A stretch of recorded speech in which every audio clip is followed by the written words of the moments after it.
Hey everybody, welcome back to our Neck of the Woods. We got another 1LE video for you guys today. It's about trying to get the car colder, but first, let's talk about our new shoes.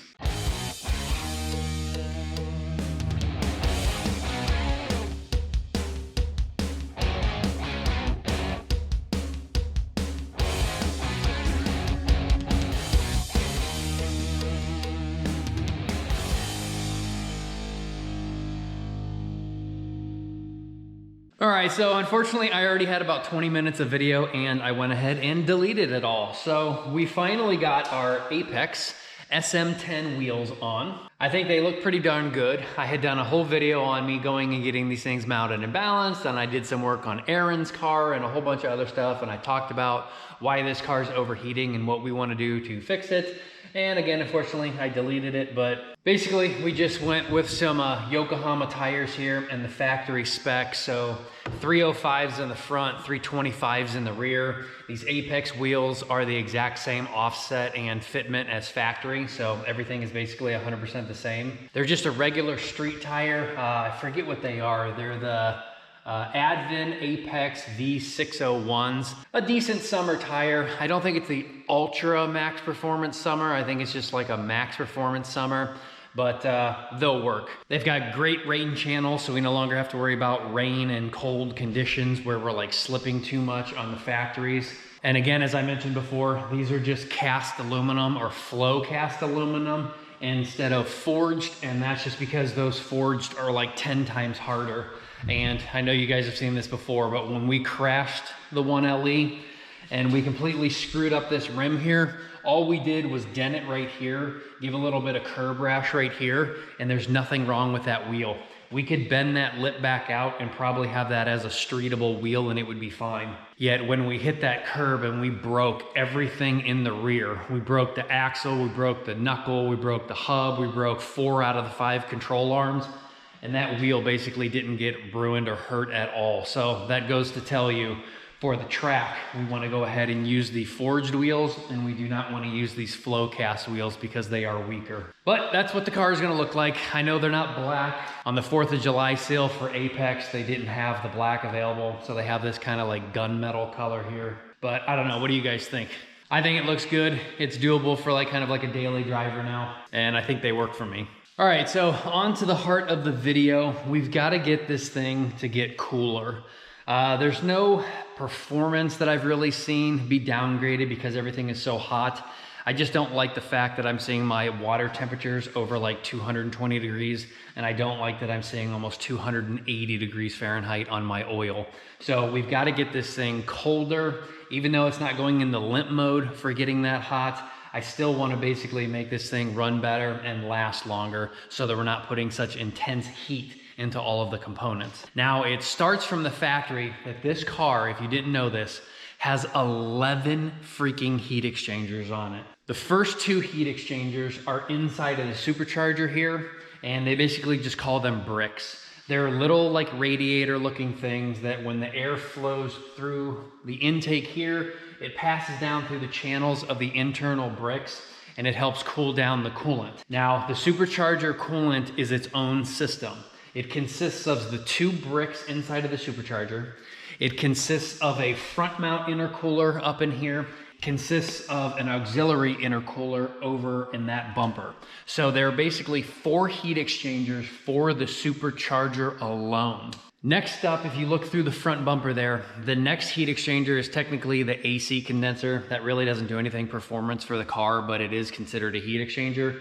But if you look in your front bumper, they go in order. You've got your main intercooler, then you've got your AC condenser, and then you've got your main radiator. So that would be number 6. And then over in this bumper, the cooler that you're seeing, that's another auxiliary radiator for the engine. So the supercharger has 4. The AC has 1, the engine has 2, that brings us up to 7. Number 8 is the transmission cooler, which again, if you look down in there, a completely flat heat exchanger there is for transmission coolant. And then going from this cooler here inside of the transmission. There's another cooler inside of here, so it acts basically like as the 2 bricks in the supercharger. So that would be 8, this is 9. And then the lines that you see running out of the transmission, so this line right here and this line right here, that brings transmission fluid back into the rear differential, which again, you have another internal cooler cooling something else down. So the transmission fluid is circling around in here, trying to keep the diff oil cold. Obviously, none of this stuff mix. It's just kind of like bypassing over each other.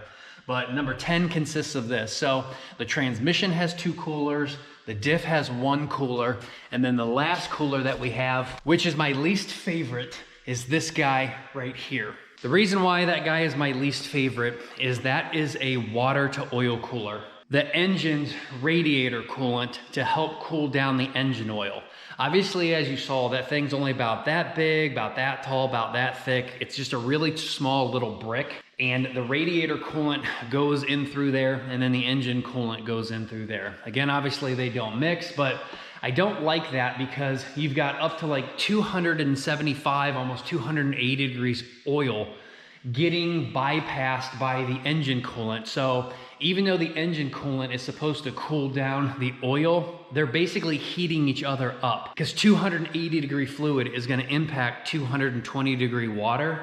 And the 220 degree water does help impact a little bit on the 280 degree oil. Well, I want to get those separated. So there is a kit that we can bolt on at a later time, not in this video, but it's going to basically replace that. It's going to block off the radiator coolant, but then it's going to allow the oil to come out, and we're going to put on a new 11th heat exchanger, and that is we're going to basically put a front mount oil cooler. So that way our water temperature is going to go way down because it's no longer getting near or mixing with oil temperatures. But then we're also going to drastically bring down the oil temperatures because we're going to bring in a front mount oil cooler here that's going to add an additional quart or 2 of oil. So this thing's going to be up to 11 quarts of oil now. But since it's going to get separated and away from everything, it's going to do a much better job at cooling itself down. But again, that block off plate basically just has an in and an out for oil, but we're blocking off and getting rid of all of the coolant and keeping it away from our oil now. But tonight's video is something a little bit different.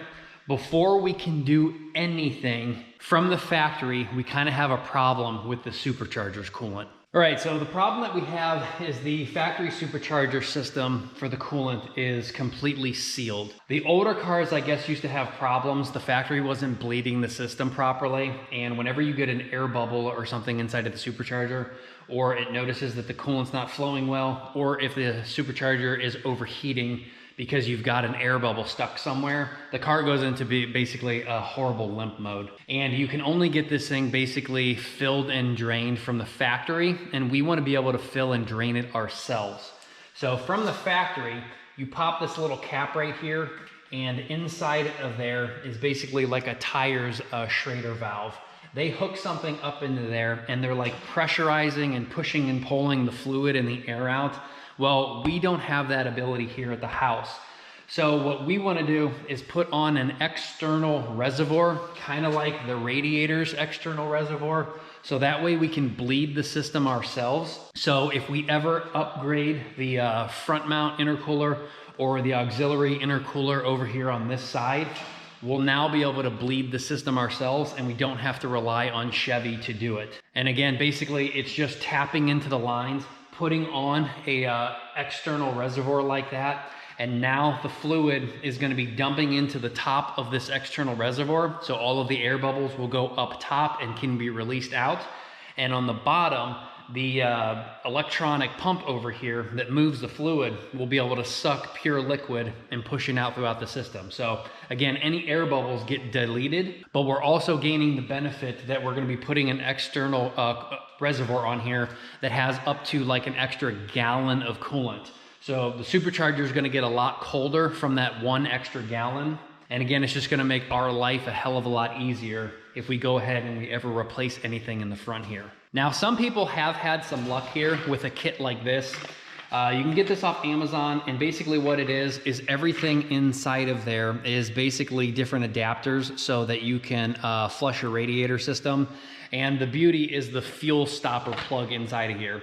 So if you stick this guy on here like that, you can fill this thing up with coolant or water, and you can push down on that Schrader valve and the air bubbles can come up and fluid will go down in. And then when you're all done, you remove the fluid, or you put the fluid stop back in, and you can take this thing off of the car, and you obviously don't spill anything out if this thing is still full because you've got a fluid stopper in there.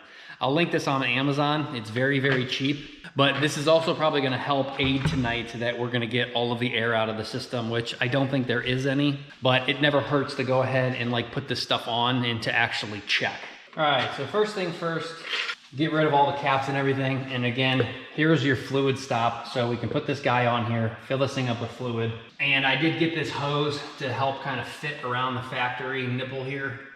There we go. So we shouldn't have any leaks out of there. We can fill this up with fluid, remove this. And now we've got to remove the cold air intake because we've got to get to the lines down here. These do have arrows on here. So this hose right here is going in this direction, and this hose right here is going in this direction. So if there is an air bubble anywhere in these bricks, as the fluid is going around, we're gonna see them come out through this way, go up into here, and we're gonna see some air bubbles like pop up through here when we go ahead and remove this and we allow everything, the fluid to go down and the air to come out. But next we need to remove the cold air intake because we have to cut one of these lines because the external reservoir is gonna go over here, and basically we're just tapping in. So that again, now that fluid is gonna go into the tank, out of the tank, and go back through the pump and go back through the system. So again, we're gaining more fluid, which is great to help keep the temperatures down. But again, we're also making it a hell of a lot easier for us to bleed this system one day. All right, so the tank that I decided to go with is the Cords Performance. I don't know about you guys, but that does not look like a gallon of fluid to me. That looks like a hell of a lot less. But I did think it was one of the nicest systems on the market. For example, there's another one that you can install up in this corner over here. I was not gonna be able to install it up there because of that tower brace, it would have hit. It's only like a little thing, like the size of a baseball. It obviously will help with getting the air bubbles out and filling the system because not only is it the highest one, but I didn't like it because it's just like a factory like Honda Civic one or something. So it's just kind of ugly white plastic. It doesn't really hold any fluid in there, but again, I couldn't install it. So I went with this nice metal one from Cords. But FYI, if you are a drag racer, instead of just putting one of these on here to help bleed your system, they do actually manufacture a couple more of these that are called ice tanks, and they're basically just a hell of a lot larger. There's some front mount ice tanks that this does the exact same thing. It installs the exact same way. But if you put one up here in the front bumper, another company makes one over here in the front fender, and there's another company that you can even put one in the trunk. They hold up to like 3 gallons, 2 gallons, and like 6 gallons. And the reason why they call them ice tanks is because when you're at the drag strip, you can open the lid, dump in a bunch of ice, and now you're circulating ice water and your coolant through your supercharger and through your intercoolers to get your supercharger a hell of a lot colder. So now as the air passes through the intake and goes down through there, it's basically going past those freezing cold bricks up in there and help lowering your intake temperature. So drag racers out there, get one of these, spend more money, and get a big ice tank. But for circle track guys like myself, it doesn't make sense to spend that money and get an ice tank because the ice is just gonna melt so fast, and all we're doing at that point is just adding an extra 3 gallons to the system, which long enough on a racetrack, that's not really gonna help aid in anything. So I figured this little guy would be more than enough for us. All right, so the kit comes with new rubber hoses, and it comes with these weird type of fittings. They fit almost like factory to where they clip on with these like little rings here. So you'll clip these right to the side of the tanks, like right here, so they stick on. But this black is actually heat wrap. So the hose will go in there, and instead of using like any sort of clamping mechanism, I guess basically you just heat these up and they shrink fit around the hose, and that's what keeps it connected. Personally, I would rather have had a factory connector, like these pinch connectors, because those pinch connectors always are applying tension. So when the hoses are getting hot and cold and expanding and contracting, that pinch connector can always apply different types of pressure, as opposed to a worm clamp, The worm clamp, you can only tighten it so much, and if the hose is expanding or contracting, that worm clamp doesn't screw on or off easy. And I'm not sure what the expansion and contraction of a heat shrink is, but I don't know. I just feel that it would be easier to just use the factory style as opposed to a heat shrinker or as a worm clamp. All right, again, we just have to remove the cold air intake because we got to get down to the pump and the hose where we need to basically cut and tap in. The biggest thing, do not unplug your mass airflow sensor. If the connection is broken, the car freaks out and goes into a hard limp mode. Why Chevy had to do that, I don't know, but just unbolt it from the box or from the mass airflow part. Do not break the electrical connection. Unbolt it and then set it off to the side. Do not unplug it unless you have something at your house to basically reflash the system.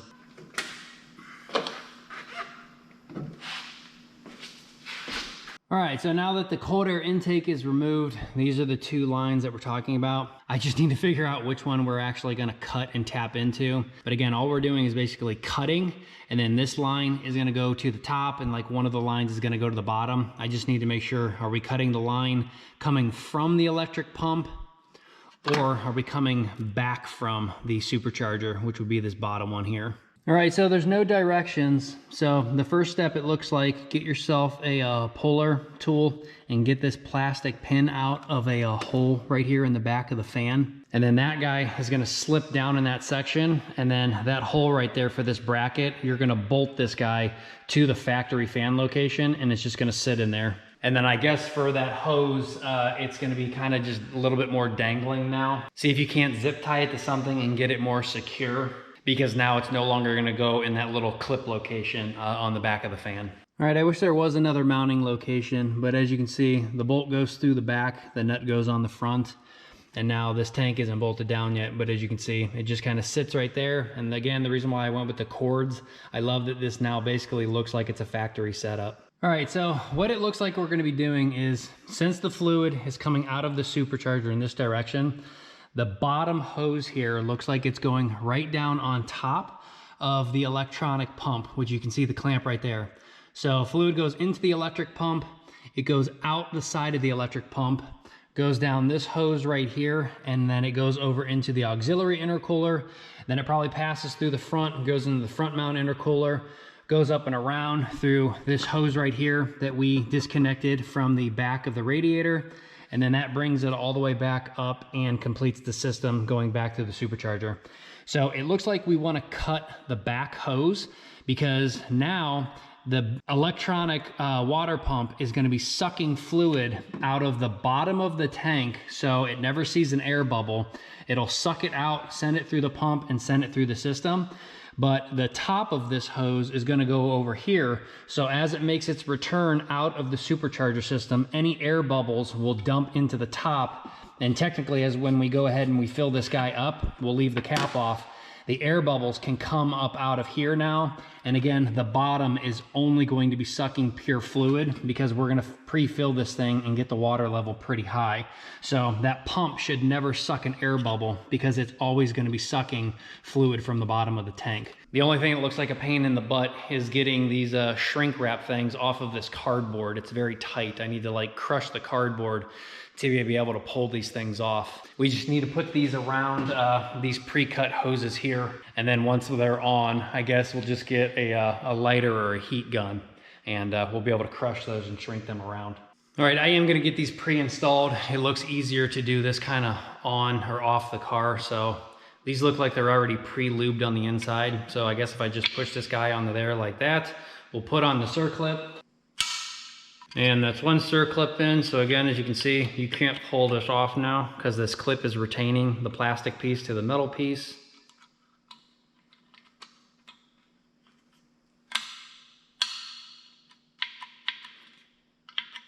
There we go, that's easy peasy. Now we just gotta figure out how to get those damn heat shrinks off there so that we can put this on and shrink this one on.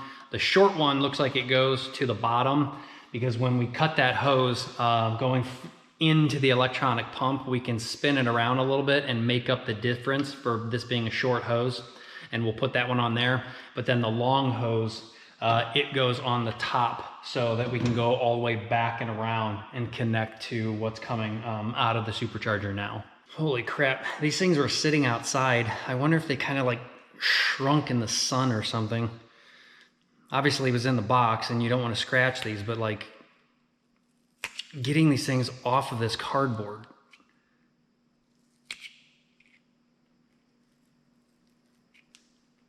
Not easy at all. I cannot pull these things off. Ugh. Trying to push the cardboard down to make room, but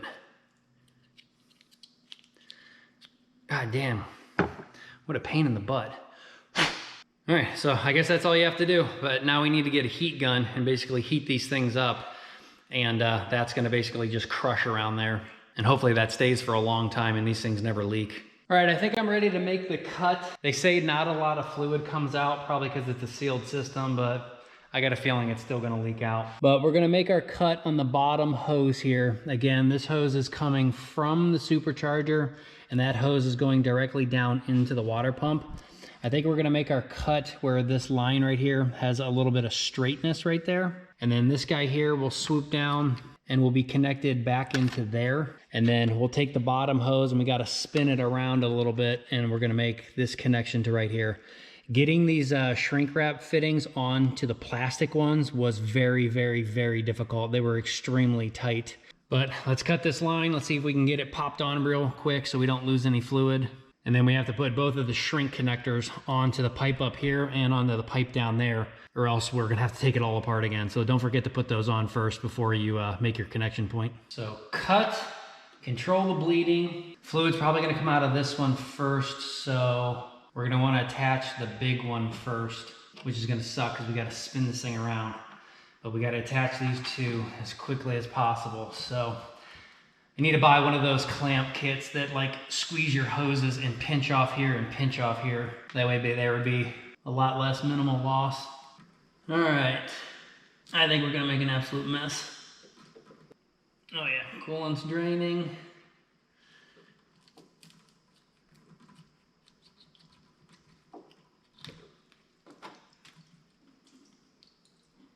All right, minimizing the bleeding.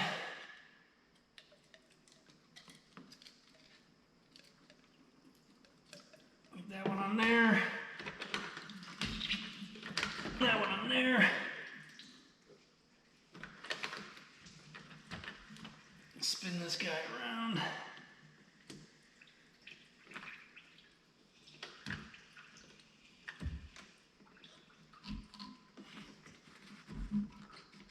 Oh, what a mess. All right, so the top hose looks like it's on good. It's in a good location, but the factory hose is kind of like pinched down around and bent. So we do have to like get this thing to rotate, but all right guys, I think I got it. I made quite a mess. I did dump some water down in there to kind of like dilute the coolant off everything so that way it doesn't like stink. But I did have to adjust that hose like 2 more times. The bottom hose here going down into the pump, I was able to get to this clamp, spin this around.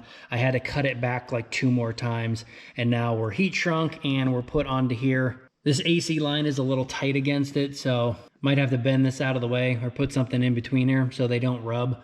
But that goes right up to the bottom of the tank. This guy going down through here, very loose. Looks good. Everything is heat shrunk on. These heat shrinks are a pain in the butt. Like I said, please God, for anyone doing this, just get these factory style clamps to hold everything on, because the connection's already tight enough to get that on there. It's not going to come off because this pump probably doesn't produce any sort of power, or to get this thing really under like a PSI load to pressure to like blow those off. That's just kind of like a little bit of insurance, but holy crap, putting those things on over top of when that thing's already on, it's a huge pain in the butt. But let's put our bleeder on there. We'll fill it up with some distilled water, and then I'm gonna show you how to turn the electric pump on by jumping a relay in here. So that pump will constantly be on and running, and we'll be able to see air bubbles come out of here, and we'll see air bubbles come out of that Schrader valve. All right, so if you look at the front of the car here and you pop the fuse box, how we're gonna make the electric pump run is right here, we've got a gray relay, and over here we had another relay on the right. So you wanna take out the right-sided relay, And then looking at the pin connections, we want to go upper left to bottom right. So you need like basically a fused jumper wire like this. We're going to stick those wires down into the holes. Again, of the upper left and the bottom right, the electronic fan should turn on for the supercharger. And then as you can see, we've got our water set up here. We've got our tank filled up with water. And we're gonna let this thing run and see how much air comes out of there. And then we're even gonna test to make sure we've got no air bubbles up top by getting some extensions here. And we're gonna be putting it down in through there and pushing down on the Schrader valve. And that's gonna open that up right there and allow air to come up through there. But there should be no air bubbles up in there because we were working down here, and all of that fluid right there should be completely sealed because we did not touch the line going in, and the line coming out was dumping fluid. So no air bubbles should have gotten up in there. But I do want to put something here to block this because I don't know when this pump turns on how strong it's going to be. And this guy's all the way filled up. We don't want water shooting out of here and getting onto there. But let's do our jumper. Let's turn the fan on, or the pump on, and let's see what actually happens.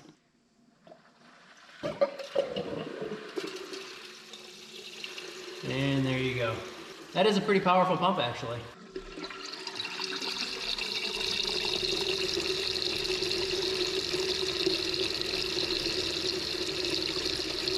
All right, well, that's running. I'm gonna be up here pushing down on our Schrader valve.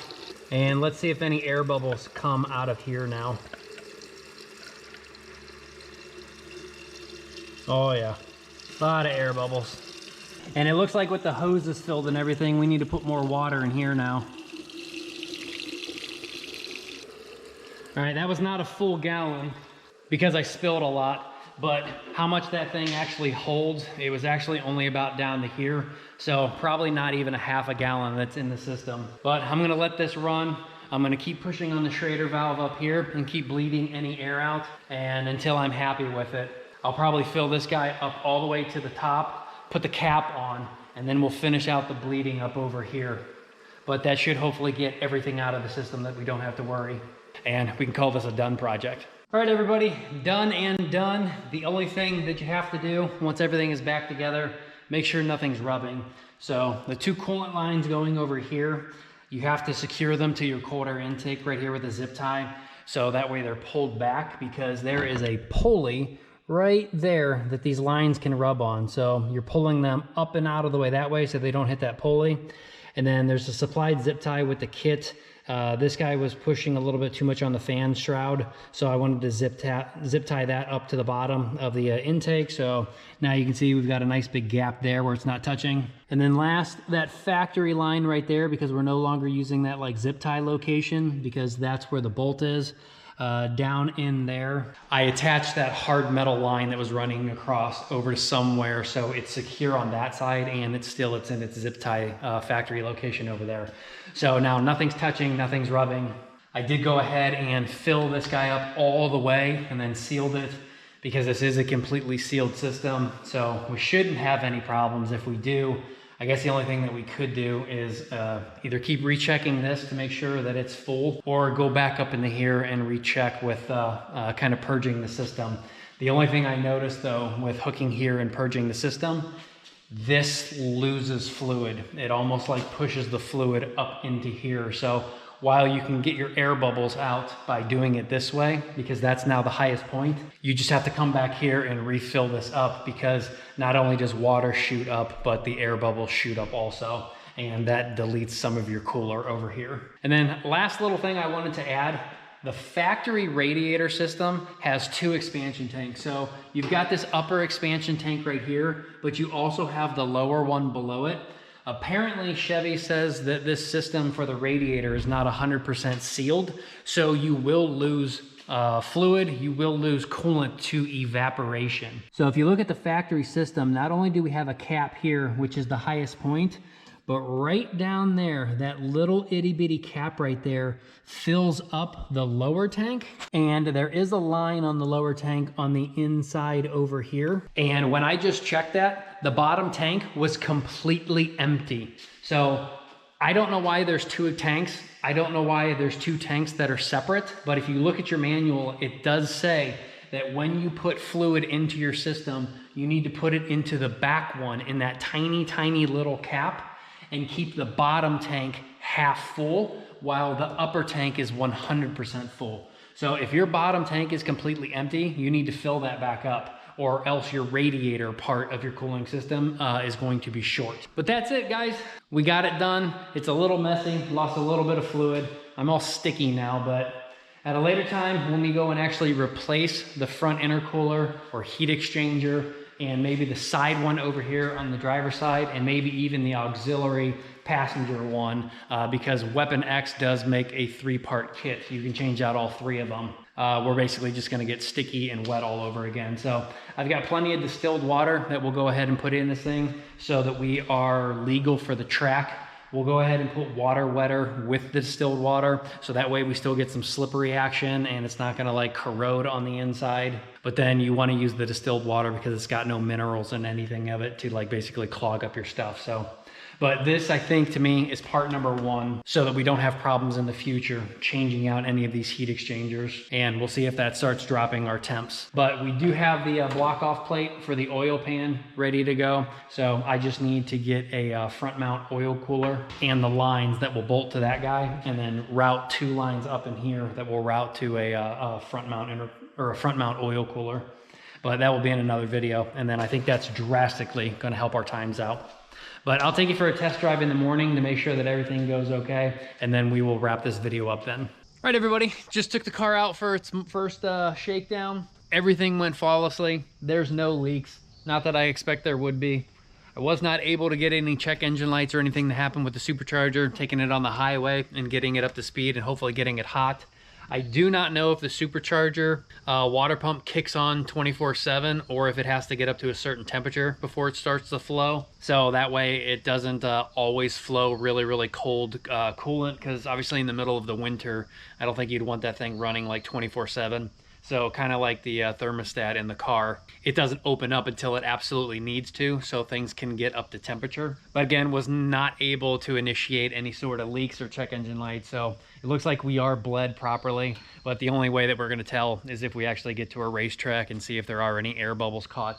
But like I said, we can always attach back to that upper nipple, see if there's any air bubbles that we can bleed out, and then we'll just keep an eye on the coolant tank to make sure that it's always full.